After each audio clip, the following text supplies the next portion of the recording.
we go. All right, open. This looks new. Think it's safe? What is it? Okay, caution. There is a dangerous smell, people. Hold on, what is that? This is disgust. She basically keeps Riley from being poisoned, physically and socially. That is not brightly colored or shaped like a dinosaur. Hold on, guys. It's broccoli! Yucky! Well, I just saved our lives. Yeah, you're welcome. Riley, if you don't eat your dinner, you're not going to get any dessert. Wait, did he just say we couldn't have dessert? That's anger. He cares very deeply about things being fair. So that's how you want to play it, old man? No dessert? Oh, sure. We'll eat our dinner right after you eat this. Riley, here comes an airplane. Oh, airplane. We got an airplane, everybody.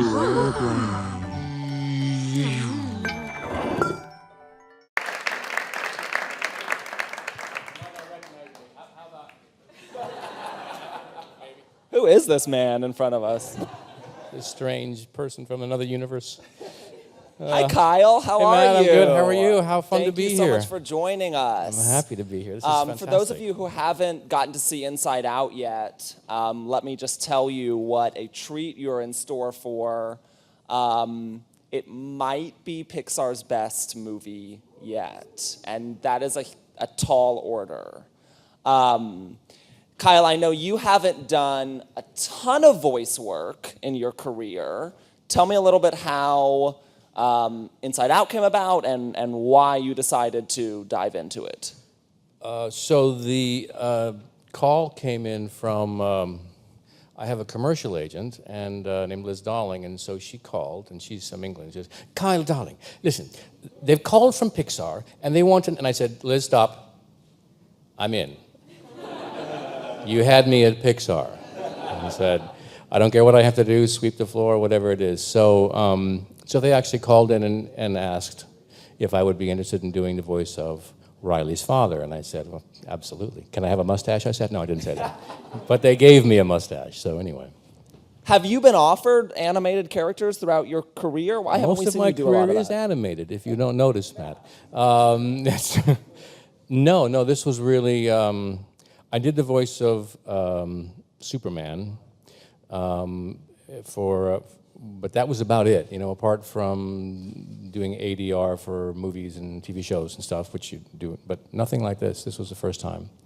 And did Pixar hand you the full Inside Out script, or did you only know the bits that your character was involved with? Well, they work in kind of an interesting way. I guess it's pretty standard for animation, but they came in with a presentation, drawings of the character, what he might look like, and then sort of the storyline roughed in, sketches, and then just words and a summation of the entire film.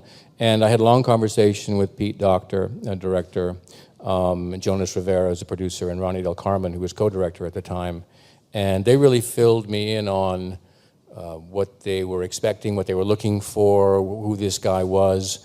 And it really starts from there. I found in the working process, it's a little different, as you can imagine. So I would drive to Disney, and they had a studio, and they had a microphone there, and they just kind of talked me through what they were expecting. There was a script, but there was nothing for me to work off of, which is usually what happens when you do ADR or something like that. The first day I was in, I was working with Diane Lane, who is fantastic, and I've known Diane for years and years and years. She plays the mom. And so we were able to work off each other a little bit, which was sort of helpful. But the rest of the time, it's just me and a microphone, and Pete Docter, maybe he's there, maybe he's not even there, maybe he's a video feed coming down from Emeryville, so how weird is that? I talked to Mindy Kaling, voices one of the characters, and Bill Hader. I talked to both of them over the weekend, and they said the exact same thing. You're in a booth by yourself. Sometimes Pete and the other Pixar guys are there, but a lot of the time, you're certainly not in the room with the other. For the five voices inside Riley's head, sadness, fear, anger, joy, and disgust, they weren't recording their voices in the same room together. And it's so interesting because there's such a huge interaction between the five characters and the way they're added together, and the same for you and Diane Lane and Riley, your daughter.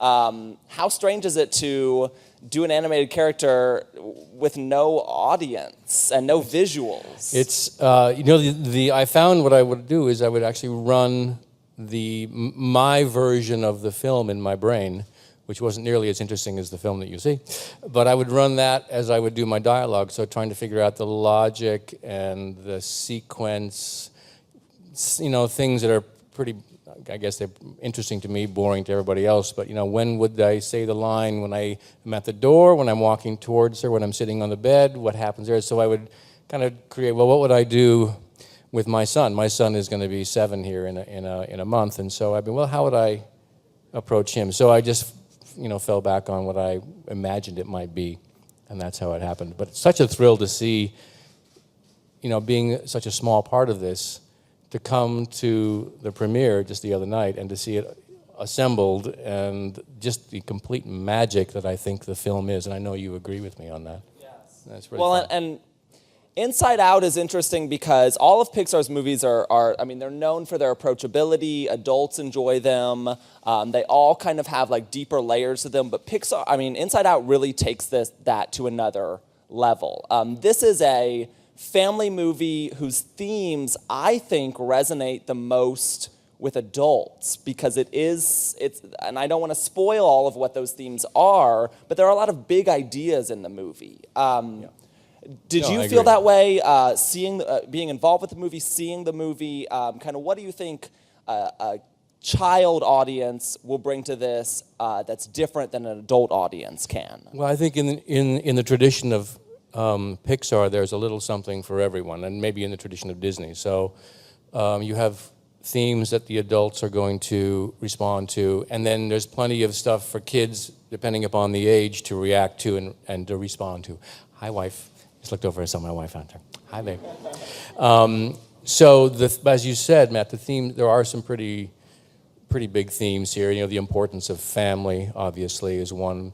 The idea that it's okay to accept some sadness and difficult things just to, become a fully formed human being. It's a journey of kind of moving from childhood to adolescence. So some of these things that they talk about. And I found as an adult, I'm carried right back to those early times, and there's a lot of emotion that this film brought up in me. I was surprised that was the way it happened. So, as I said, there's a little something for everyone here. Yeah, talk to me a little bit more about that, because the other cast members have said the same thing, that they really feel like they, in experiencing this movie, learned something about themselves. And I think as an audience member, that's the way I felt. I felt like this was a rudimentary psychology lesson in how we form our identities and come into ourselves.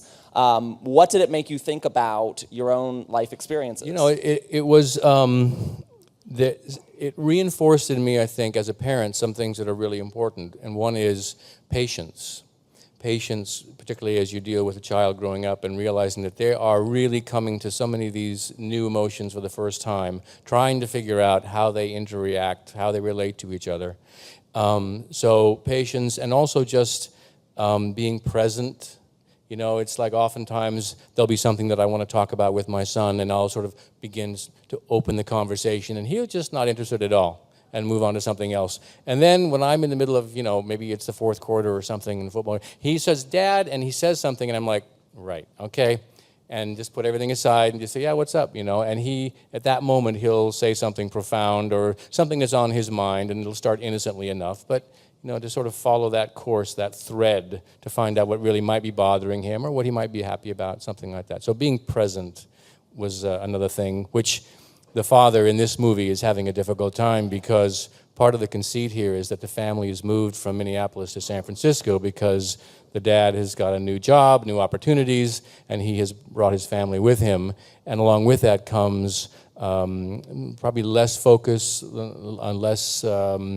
less time for his family, and you can see how it begins to sort of, the cracks begin to show a little bit, which is where the film sort of starts its departure into a different place.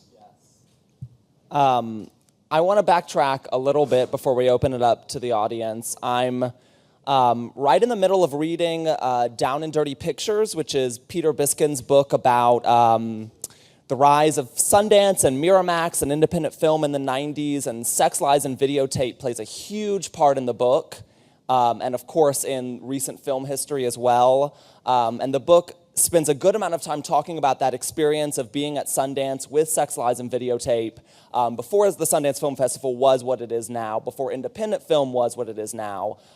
Sex, Lies, and Videotape is often attributed with helping to really enliven independent film.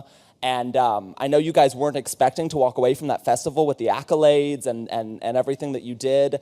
What do you remember about that experience? I know you guys had great competition at that festival, and I know it did wonders for your career and for independent film in general. Well, actually, I'm indirectly connected to Sex, Lies, and Videotape, but you might be. I was actually contacted to be in that with Steven Soderbergh, but I had finished Blue Velvet, and so I felt like that was really, thank you. And so the idea of going into that other world to me was like, I've sort of been there, and in a very interesting way. I'm not sure I'm ready to return. But the Sundance Festival, because I remember being around during those periods of time and being involved in independent film at that time, and it was a completely different game, it felt to me, and really fresh and exciting, and so it was an amazing time to be there. I mean, it's still pretty special, but those are sort of the rough and tumble years, I guess. And that, of course, Twin Peaks, also right around that same time period. Thank you. Which, of course, is headed back into our lives again in a very quick kind of turnaround of being on and off and on and off regarding David Lynch's involvement. How long have you guys been discussing a Twin Peaks revival, and at what point did you know that it was official? Well, I have been interested in returning to Twin Peaks and to Agent Cooper for a little while now, and every now and then when I would meet up with Mr. Lynch and we would talk about it, I was always sort of bringing it up and kind of, saying, wouldn't it be a great idea? And David was like, he was very accommodating, very nice, but I don't think it was really at the top of his list. And then, unbeknownst to me, he and Mark Frost got together and sort of started kicking around some ideas. It was a couple years ago, but he didn't reveal to me anything until much later in the game, and I was so excited. It's perhaps my favorite character that I've ever done, and it's certainly the world of Twin Peaks is fascinating and tremendous potential. So we are at this point going back sometime this fall, and I will be involved as Cooper. So, have you seen scripts yet? I've read some material, nothing that I can really comment on, but it got me very excited as an actor. So, well, so I know it'll pick up in the present day. Correct? Can't say that. Can't even say that because anything I would say would probably not even be correct. So do you have, forgetting everything about what you actually do know about what the Twin Peaks revival will entail, what questions do you want to see answered about where we left Twin Peaks 2 decades ago? I don't know if I'm just ready to go back into the world, and whatever the brilliance of David Lynch and Mark Frost have, created, just going on that journey.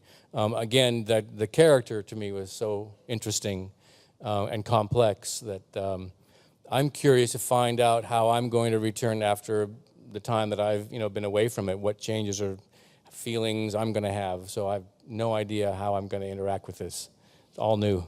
And what expectation do you have going in for the audience? Because this is famous, maybe the most famous cult show, one of at least, in TV history. Cult shows today have much more potential to kind of blow up into something bigger thanks to all the different platforms and where we are in television right now, particularly with genre shows like a sci-fi, kind of fantasy, drama, do you have an expectation for what kind of viewership and what the audience might be looking for going into this second round? You know, the experience I had recently with Agents of S.H.I.E.L.D. Was, thank you, was so different, you know, with social media being such a big part of that show, and the whole concept of live tweeting as the show is going on. And I was initially challenged, but I was not going to let it get the best of me. So I figured out how to do it. But it's very difficult to watch the show, tweet at the same time, and follow what your other castmates are doing at the same. So there's definitely a new level of engagement that's happening that I think will be very interesting to see how that affects or impacts Twin Peaks and how that's going to all sort of unfold. I think there's a light linkage between Twin Peaks and Desperate Housewives. You have some fans in this room. Yes. Yes. In the way they depicted suburbia and kind of what's hidden behind closed doors in a pristine-looking town. Obviously, the latter doesn't have the same sci-fi kind of fantasy element, but there was always a mystery that pervaded. There was a darkness to the show. Did you see that at all? Did that attract you to Orson Hodge as a result of any of that? Not really. I mean, Desperate Housewives came when Mark Cherry. It's always nice when someone of the caliber of Mark Cherry's like that calls you and says, "We'd like you to join the cast." And I was like, "That's very nice to be asked." And I knew I was going to be working with Marcia Cross, who I'm a big fan of. She's such a talented actress, and I thought, well, this will be an interesting new thing. A lot of my career has been just sort of doing things for a different experience, try something that I'd never done before, and I thought, well, this is something that could be different. Network, and I mean, I'd done some network stuff, but nothing like that, and so it just made sense to me. But I never really felt that there was, apart from the few similarities that you mentioned that with Twin Peaks. I mean, the magic to me of Twin Peaks, particularly the pilot of Twin Peaks back in the day, was the involvement of David Lynch, and that his vision and his abilities as a director, which are extraordinary, are what made that show resonate, you know, and so really, it's all about David, as far as I'm concerned in this. What is it like to be friends with David Lynch? David and I have known each other since 1983. We say we may have met at the end of 82, but I think it was early 83 when I was brought down to meet him at Universal for the role of Paul in Dune. And we had our first, thank you, a long time ago. And we sat down together and just chatted about everything except for the movie. We talked about, we're both from the Northwest, the Pacific Northwest. We talked about growing up there. We talked about red wine. We talked about Boise. We talked about my hometown. We talked about everything. And at the end of the meeting, he handed me the script and said, I'd like you to come back and screen test and here are the scenes you're going to be doing. And I had just graduated from school. I was doing a little play in Seattle. I had no idea what a screen test was. I was not thinking about movies, and that's how our relationship started. And we have been very, very good friends since then. So I'm very lucky to have him and count him as one of my good friends. Well, and you've also accomplished, I mean, in this, all of a sudden, every single TV show seems to be being rebooted or revived in some fashion, and right. You have one of the rare ones that I think the fans are collectively enthused about. There's always a split between people who don't want to see their shows tampered with and people who are excited, and I think Twin Peaks is one of the rare ones that falls into the latter category. I agree, and I think having the involvement of David and Mark Frost certainly makes all the difference. So the original creators are back, so. All right, audience, what you guys got? You going to be in the new season of Portlandia? Yes, they're coming right now to. You hear the sirens. They're coming to take me away to go to Portlandia. Yes, they've carved out a few days, so I'll be back up with Fred and Carrie as Mr. Mayor. You know, Fred doesn't call me anything but Mr. Mayor on set and off set. So if we go to dinner, it's Mr. Mayor. He's very charming. This question is from Periscope. They would like to know, Pixar hands you the pictures, the images, the sketches of what the character is going to look like. You do the voice. You give it your own little style. Did your voice work influence or change the original perception of what the character is going to look like? Did you notice that in the final product? Not so much, in fact. Most of everything was there in the script. You know, Pete was very open to any contribution that I made, so there were a few things along the way. I can't remember what they were. But he, you know, I'm kind of playing him in the movie in a way, because the whole concept started, the idea, when he watched his little girl, Ellie, go from this kind of vibrant, vivacious, outgoing little girl to some little more somber, a little more inward focused. And he was, what's going on with her? And that's how it all started. So I'm the dad kind of playing, you know, I'm kind of Pete in the movie. So it was pretty well thought out and fleshed out already.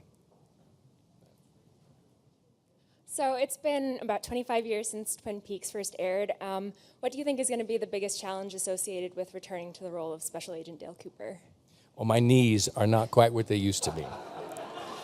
It's going to be difficult. Maybe fitting back into the suit. I don't know. We'll see. Not sure. Hi, I'm Mitch. I have two questions. One, is this the first film where you hadn't met most of the cast until the premiere the other night? And two, did Betty White share any yellow M&Ms? You're referring to, I was on James Corden the other night. That was fun. It is, yeah. You know, apart from that one day working with Diane Lane, I didn't really have a sense of what was going on, which is kind of fun. You know, you're just kind of doing your little bit, and you show up at the premiere, and it's like, whoa, this is amazing. I mean, the brilliance of the minds and the intricacies of the film and where they went is beyond anything I could possibly. Even though he explained it to me, seeing it made it. It was just spectacular. So, and Betty White was absolutely adorable. 93, still has her comic chops. I set her up inadvertently, and she knocked me down, just like in a perfect way. And I've been a fan of hers, I told her, since Mary Tyler Moore. And so that shows how long around I've been. But she was delightful. And she didn't share any M&Ms, no.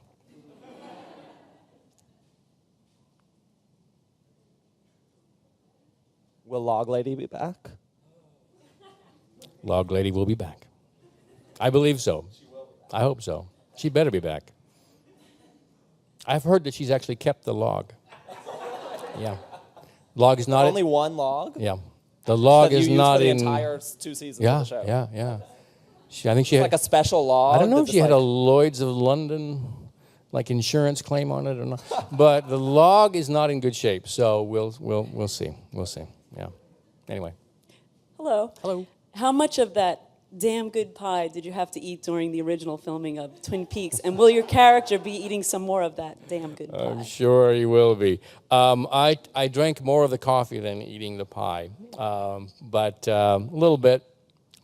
I've said many times, actually, cherry pie is not my favorite. But, you know, we made it work.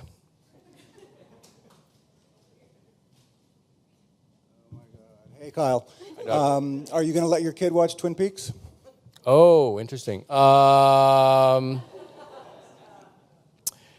You know, I might wait a couple years before I let Callum. Well, I'll have to talk to Desiree about that. We'll most of those decisions are made between the two of us. So.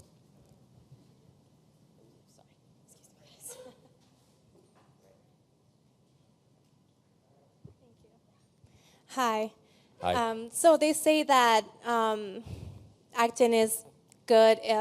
It's important if you choose the roles that you choose as well as the roles that you don't choose to play.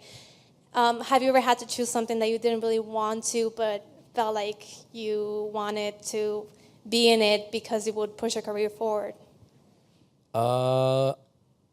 Thinking back. I would say most of the decisions I've made for roles were because I was interested in what was happening. Either the director was interesting to me, or the idea of the story, the character. It kind of all works together.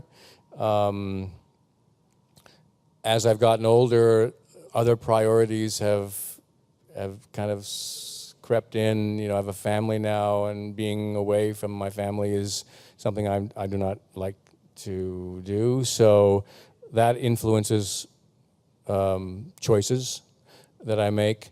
There are things over the past, how many long years have I been? 30 years, that I look back and say, oh, that maybe was not the best choice, or maybe I could have done that. But overall, I'm pretty satisfied with what I've done, and I like the new experiences, whatever they may be. And I'm challenged by most of the roles, and it's my obligation, my job is to find something interesting in the character and what I'm doing, which I usually do. We have time for one more question. A random audience member would like to know. I recognize you. What do you think of cooking for dinner tonight? He's a fantastic chef, I swear. He could be in a restaurant. Doug, could he be in a restaurant? Very sweet. Yes, okay, thank you. Something with my wine. Well, I'll make a kale salad because I know you love a kale salad. So we'll have that for sure.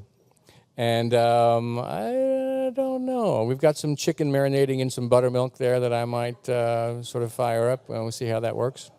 Or I'll make my fresh pasta sauce. So there you go. You're all invited over for dinner. You too, Matt. You can come too. Consider our dinner plans made. Kyle, thank you so much. Congratulations on the movie. Everyone go see it.